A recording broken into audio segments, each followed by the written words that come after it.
აბსოლუტურად სამართლიანო დამოკიდებულება. ეს არის მმართველი პარტიის წარმომადგენელთა საერთო შეფასება საქართველოში გერმანიის ელჩის პეტერ ფიშერის საპროტესტო აქციაში მონაწილეობის შესახებ. კონსულტაციების შემდეგ ბერლინიდან თბილისში ახლად დაბრუნებული დიპლომატი 13 ნოემბერს რუსთაველის გამზრზე საპროტესტო აქციაზე მივიდა და დემონსტრანტებს სოლიდარობა გამოუცხადა. დიპლომატის ამ ნაბიჯს საქართველოს პარლამენტის თავმჯდომარის კითხვები მოჰყვა. შალო პაპუაშვილის ადრესატი მხოლოდ პეტერ ფიშერი არ ყოფილა, მან გერმანიის საგარეო საქმეთა სამინისტროსაც მიმართა. ბოლოს რა უნდათ მათ? ამ კონსულტაციისთან დაბრუნების შემდეგ ჩვენ მქონდა იმედი, რომ გერმანიის ელჩი გააცნობიერებდა ვენის კონვენციის მნიშვნელობას, გადაიკითხავდა კიდევ ერთხელ შესაბამის მუხლებს და ბოლო ამ ყველაფრის შემდეგ რაღაცნაირად თავს მაინც შეიკავებდა. არ გასულა რამდენიმე დღე და უბრალოდ მასხრად აგვიგდო მთელი საზოგადოება, მთელი სახელმწიფო და ეკლესიის მლანძღველებს უცხადებს სოლიდარობას. ასე რომ კიდევ ერთხელ ჩამოყალიბდეს გერმანიის საგარეო საქმეთა სამინისტრო. რა სურს მას? მას სურს ქართველ ხალხთან ხიდების გადება, თუ სურს ამ ხიდების დაწვა საბოლოოდ. იმიტომ რომ ამ ელჩის პირობებით, რომელიც მასხრად იგდებს ქართულ სახელმწიფოს, ამ ელჩის პირობებში, რომელიც სოლიდარობას უცხადებს მხარს უჭერს ექსტრემისტებს, ამ ელჩის პირობებში, რომელიც სოლიდარობას უცხადებს ქართული ეკლესიის, ჩვენი პატრიარქის მლანძღელ ადამიანს, ამ ელჩის პირობებში რთულია წარმოედგინოთ, რომ ეს ხიდები იქნება აგებული გერმანიის მხრიდან. გერმანიის ელჩის ქმედებებში ეგრეთ Deep State-ის კვალს ხედავს ქართული ოცნების გენერალური მდივანი და თბილისის მერი კახა კალაძე. ვიცით რომ Deep State-ს ხავს თავიანთი წარმომადგენლები ქვეყნის შიგნით, რომელიც უშუალოდ ხელმძღვანელობენ და არიგებენ ძალადობრივ ჯგუფებს, როგორ უნდა იმოქმედონ, სრულ კოორდინაციაში არიან. ძალიან სამწუხაროა, როდესაც დიპლომატია ამ ტიპის ქმედებებით არის დაკავებული, ეს რა თქმა უნდა ცდება ყველანაირ დიპლომატიას, დიპლომატიურ საქმიანობას, ჩვეულებრივი, რა ვიცი, აკაცუკია ჩვეულებრივი. ოპოზიციაში ფიქრობენ, რომ ელჩს ამქმედებით დიპლომატიური ეტიკეტი არ დაურღვევია.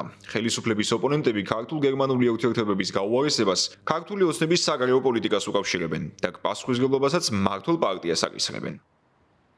მე პრობლემა მგონია ელჩისთვის საკუთარი ნების გამოხატვის შეზღუდვა.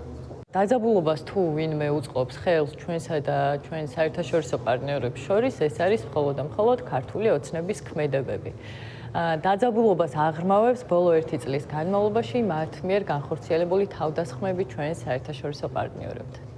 ელჩის მოვალეობა არის ამ ქვეყანას შეხვდეს როგორც სახელისუფლებო წარმომადგენლებს, ისე შეხვდეს ოპოზიციურად განწყობილ ადამიანებს. ამიტომ ეს არის ელჩის თავისუფალი ნება.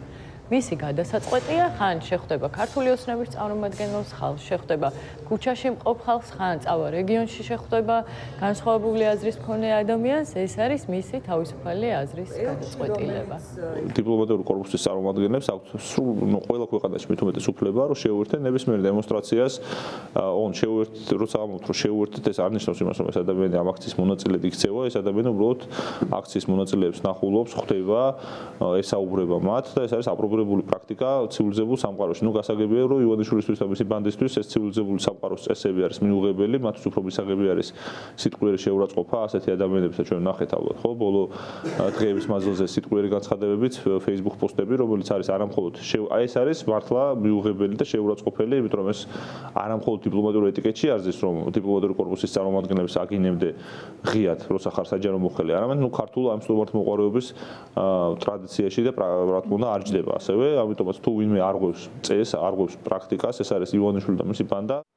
ბოლო რამდენიმე თვეა საქართველოში გერმანიის ელჩი პეტერ ფიშერი ხელისუფლების მაღალჩინოსნების კრიტიკის ობიექტია. მმართველი პარტიის წარმომადგენლები მას დანაშაულებენ საქართველოს შიდა პოლიტიკურ საქმეებში ჩარევასა და ვენის კონვენციის დარღვევაში. დიპლომატმა საქართველოს მმართველი პარტიის მიმართ კრიტიკული მოსაზრებები არაერთხელ დააფიქსირა და პროტესტში ჩართულ მოქალაქეებსაც არაერთხელ გამოუცხადა სოლიდარობა. მმართველი პარტიის წარმომადგენელთა უკმაყოფილებას ძირითადად ელჩის ეს ნაბიჯები იწვევდა. 20 ოქტომბერს გერმანიამ დიპლომატი ფიშერი კონსულტაციებისთვის გაიწვია.